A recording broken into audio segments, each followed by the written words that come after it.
নমস্কার, চলে এসেছি সহজ পাতের আবারও একটা নতুন ভিডিও নিয়ে। গতকাল রাত্রে বানিয়েছিলাম পরোটার সাথে ডাল মাখানি, আর এই ডাল মাখানিটাই আজকে আপনাদের সাথে শেয়ার করব। একদম ঘরোয়া উপকরণ দিয়ে আর খুব সহজভাবে আমি যেভাবে এটা বানাই সেটাই আজকে আপনাদের সাথে শেয়ার করছি। তাহলে চলুন শুরু করা যাক। এর জন্য নিয়েছি মিক্সড ডাল, যেটা ডাল মাখানির জন্য লাগে। সেটা দুপুরবেলায় ভিজিয়ে দিয়েছিলাম, প্রায় 5-6 ঘন্টা মতো এটা ভিজিয়ে রাখতে হবে। এবার একটা প্রেসার কুকারের মধ্যে ডালগুলো নিয়ে নেব।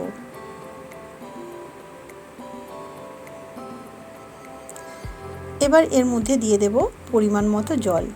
জলটা এখানে বুঝে দিতে হবে, খুব বেশি দিলে হবে না। ডালের থেকে যাতে এরকম 1 গাঁট মতো বেশি জলটা থাকে সেরকম বুঝে দেবেন। এবার একটা মশলার কৌটোর মধ্যে দিয়ে দিচ্ছি দারুচিনি, এলাচ, লবঙ্গ, গোলমরিচ। এবার কৌটোটা এরকম লক করে দেব। এই কৌটোটার সুবিধা হচ্ছে এটা ডালের মধ্যে দিলে গোটা মশলাগুলো আর ডালের সাথে মিশে যাবে না, অথচ ফ্লেভারটা ডালের মধ্যে থাকবে। এবার নুন দিয়ে প্রেসার কুকারটা বন্ধ করে 3টে সিটি দিয়ে নেব। 3টে সিটি দেওয়া হয়ে গেছে। এবার প্রেসার কুকারটা খুলে নেব।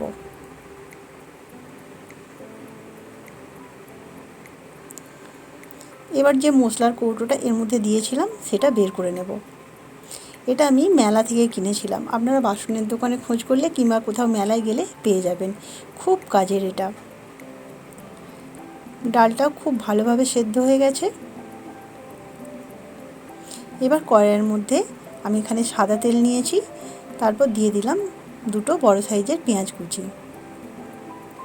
পেঁয়াজটা যখন হালকা গোলাপি হয়ে ভাজা হবে তখন এর মধ্যে আদা রসুন বাটাটা দিয়ে দেব। আদা রসুন বাটা পেঁয়াজের সাথে ভেজে নিতে হবে কাঁচা গন্ধটা চলে যাওয়া পর্যন্ত। এবার দিয়ে দেব একটা বড় সাইজের টমেটো বাটা, তার মধ্যে দিয়ে দেব নুন, কাশ্মীরি লঙ্কার গুঁড়ো, রেগুলার লঙ্কার গুঁড়ো, দিচ্ছি ধনের গুঁড়ো, আর দিলাম হলুদের গুঁড়ো। এবার এই সমস্ত কিছু ভালো করে কষিয়ে নেব। মিডিয়াম ফ্লেমে একটু সময় ধরে এটা কষাতে হবে। তারপর তেল ছেড়ে এলে এর মধ্যে সেদ্ধ করা ডালটা দিয়ে দেব।